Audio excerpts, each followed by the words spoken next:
Hola a todos. Siguiendo con mis lecturas de Lovecraft, eh, me topé, agarré orilla con este libro y me topé con una muy pequeña narración y desde mi punto de vista es de las más fundamentales para entender esta creación, si se puede decir, legendarium que construyó el autor de Providence. Es una de sus narraciones más breves, muy muy breve, pero también creo que es una de las más importantes para entender toda la construcción de Lovecraft. Entonces, toda su mitología. Entonces, hoy quiero hablar del Necronomicon, que es una narración ya del segundo periodo de madurez de Lovecraft, escrita en 1927, que forma parte de este tomo del segundo volumen. Por eso del segundo volumen de las obras de las narraciones completas de Lovecraft de Valdemar. Por eso digo que ya es una obra ya de más madurez. Si recordemos, Valdemar los divide en dos tomos y las partes, el primer tomo pertenecen a obras de cuando Lovecraft era un poco más joven y este ya son obras de madurez. Entonces, bueno, el, el texto de hoy viene incluido en que hoy voy a hablar, viene incluido en este volumen. Fue escrito en el otoño de 1927. Al parecer el autor no lo escribió para ser publicado, lo escribió y lo compartió con varios de sus amigos, simplemente como una curiosidad o cosas de práctica, o vayan ustedes a saber cuáles eran las intenciones del autor. La cuestión es que no lo escribió para ser publicado, es un texto muy muy breve y que fue publicado una vez que el autor ya falleció en 1938. Hay referencias de que se lo mandó a Clark Ashton Smith, a varios autores más, a August Derle creo que también. Y bueno, ellos sí lo conocían y al morir el autor, pues lo publicaron. El cuento, decía, está muy muy pequeño. Aquí está. Es básicamente una, 2 páginas y media. Sin embargo, el tamaño del texto es muy muy pequeño, pero reviste una importancia mayor dentro de las obras de Lovecraft por las repercusiones que tiene. Entonces, así se llama, Historia del Necronomicon. Y básicamente, el cuento habla sobre la creación del libro, del libro del Necronomicon, del autor, de las vicisitudes que pasó el autor, y de las traducciones o supuestas traducciones que se hicieron del libro una vez que el autor falleció, hasta llegar hasta el siglo XX. ¿Sí? Nos habla de las traducciones que tuvo, de cómo pasó al griego, cómo del griego se hicieron dos traducciones, que también, dice el autor, se perdieron junto con la original en árabe, y que afortunadamente se hizo una traducción al, al latín, y que, bueno, esa traducción de latín es la que ha llegado hasta nuestros días. En 1600 y algo se hace una traducción a latín en España, ¿sí? Después de haber hecho dos traducciones al griego, dos ediciones del griego y todo esto. Bueno, entonces nos da es un pequeño recorrido sobre el libro. Se menciona muy poco sobre el contenido, que es un libro que servía para traer demonios y estas cuestiones, pero que más bien nos trata sobre la historia del libro en sí, que fue condenado por la Inquisición. El original entre comillas griego fue el de Teófilos Filetas, fue condenado a la hoguera, el libro, no el traductor, y que por la Inquisición, por el Papa Gregorio noveno también, y que eso provocó que el libro estuviera a punto de desaparecer, si no es por esa traducción del, del latín que se hizo. Bueno, habla de varias ediciones que supuestamente se encuentran en varias bibliotecas de Estados Unidos, como es natural. Una de estas se encuentra en la también mítica Universidad de Miskatonic de, del condado de Arkham, este condado creado por el autor. Y bueno, también me llamó la atención que mencione que fue una influencia para Chambers en la creación de su novela o su relato El Rey de Amarillo, que espero en un futuro reseñar aquí. Pero bueno, entonces eso básicamente es todo.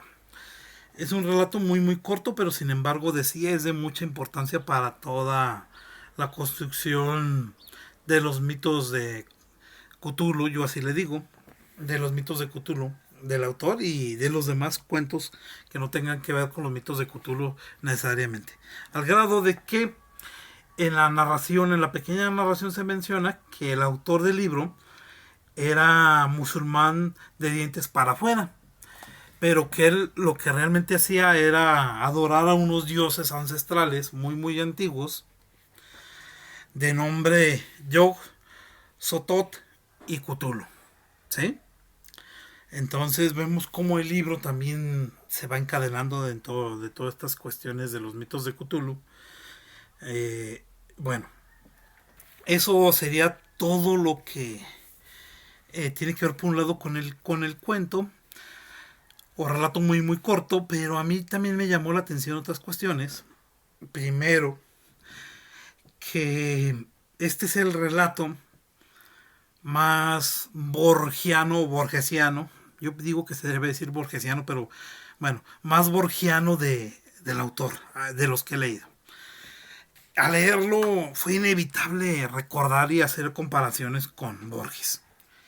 La supuesta bibliografía, la supuesta genealogía de un libro ficticio muy borgesiano. Hay que recordar, por ejemplo, Tlon Uqbar Orbis Tertius, El Milagro Secreto, o El Inmortal, si ustedes quieren, de Borges. Entonces, son libros eso es un relato muy borgesiano, muy borgiano, en ese sentido. Claro que yo supongo que este relato pues es anterior, es de 1927, entonces no sé si Borges, yo creo que sí lo leyó, pero ya después de sus creaciones, la verdad no sé. Pero sí es un relato muy borgiano. Cuando lo leí era inevitable pensar en eso.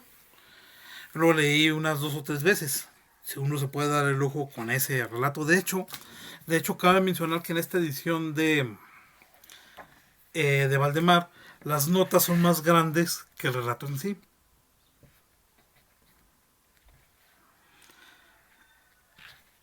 Sí, las notas abarcan 5 páginas y media. Bueno, 5 páginas porque inicia aquí, 5 páginas. Desde la 839 hasta la 845 del libro. Entonces es mucho más extensas las notas que se hacen sobre el texto que el texto en sí. Que eso, perdón, eso a mí en particular no me desagrada. Entonces, eh, decía que es un texto muy borgiano. Y también me gustó también en el sentido de que el texto pertenece a ese grupo de narraciones donde se habla de libros ficticios, de libros que no existen y que muchas veces la gente se va con la creencia de que sí existen. Por ejemplo, me vino a la memoria leer este relatito del Necronomicon, obviamente el libro Ibur, que se menciona en el Golem de Meyrink o Meyerink o como ustedes quieran nombrarle, Meyrink, aunque él se llamaba Meyer y después se puso Meyrink. Bueno, el relato en el libro Ibur que aparece en el Golem de Meirink, o la ya muy archiconocida segunda parte de la poética de Aristóteles, de la cual se ha escrito muchísimo y de la cual pues esa supuesta segunda parte es la parte central del nombre de la rosa de Humberto Eco. Entonces, este me gustó.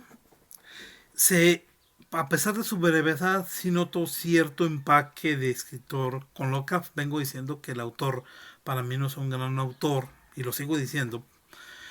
Es muy entretenido, muy imaginativo. Pero creo que este es de lo mejor que he leído hasta el momento.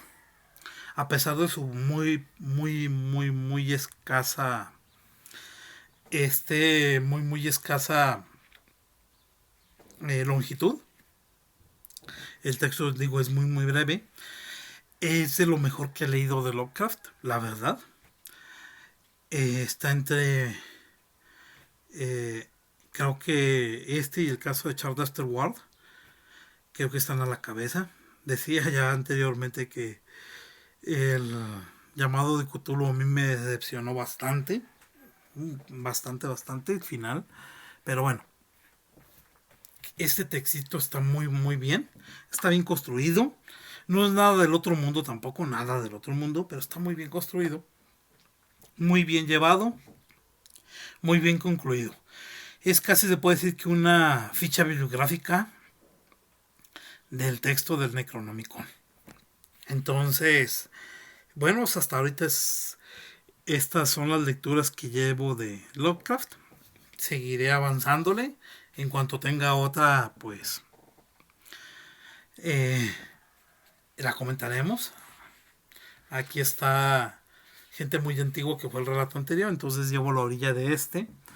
Y bueno, ahí van saliendo las narraciones. Ya mero le llega el tiempo al horror de Dunwich, que el horror de Dunwich ya lo empecé a leer porque me lo han recomendado mucho. Entonces ya es ese relato ya va en proceso. Y bueno, creo que eso es todo. Si les ha gustado el video, no olviden suscribirse, no olviden darle un like. Estoy atento a sus comentarios.